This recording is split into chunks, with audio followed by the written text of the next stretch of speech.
அன்பு நெஞ்சங்களுக்கு சஞ்சுமாஸ் விலாகோட அன்பான வணக்கம். நம்ம இன்றைக்கி பாப்பாவுக்கு என்ன சிம்பிள் லஞ்ச் பேக் பண்ணி கொடுத்தோன்னு சொல்லி பார்க்கலாம் வாங்க.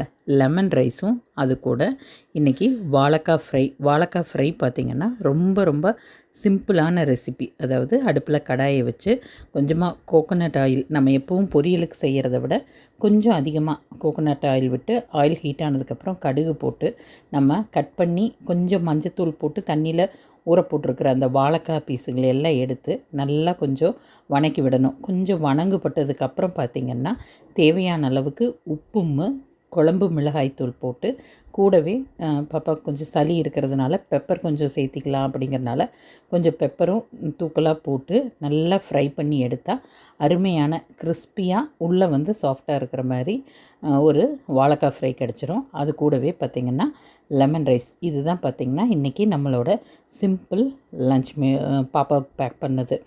அதே போல் ஆயில் வந்து கொஞ்சம் நான் இன்றைக்கி அதிகமாக விட்டுட்டேன். அதனால் ஆயில் ஹீட்டாகி கடுகு போட்ட உடனேவே அதை ஒரு பாத்திரத்தில் மாற்றி கொஞ்சம் ஆயிலை எடுத்து வச்சுட்டு லெமன் ரைஸ் செய்யும்போது அந்த ஆயிலே விட்டு லெமன் ரைஸ் செஞ்சுட்டேன். ஆயில் பார்த்திங்கன்னா கோகோனட் ஆயில் தான் யூஸ் பண்ணியிருந்தேன். அதுதான் வந்து நல்லா மணமாகவும் டேஸ்ட்டாகவும் இருக்கும். அதே போல் லெமன் ரைஸுக்கும் கோகோனட் ஆயில் நல்லாயிருக்கும்.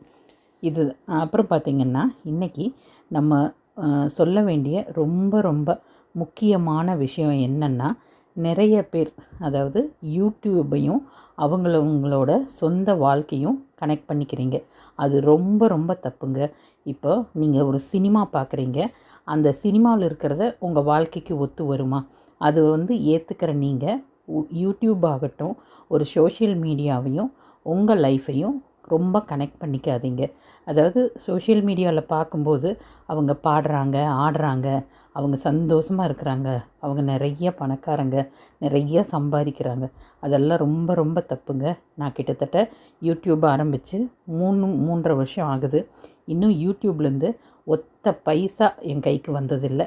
இப்போ தான் சமீபத்தில் கொஞ்ச நாளுக்கு முன்னாடி தான் மானிட்டைசேஷனே ஆகி இன்னும் அது அந்த $100 கூட எட்டலை. அதனால் யூடியூப்பில் இருந்தோ இன்ஸ்டாகிராமில் இருந்தோ ஒத்த பைசா கூட எனக்கு வரல. இது சத்தியமான உண்மை.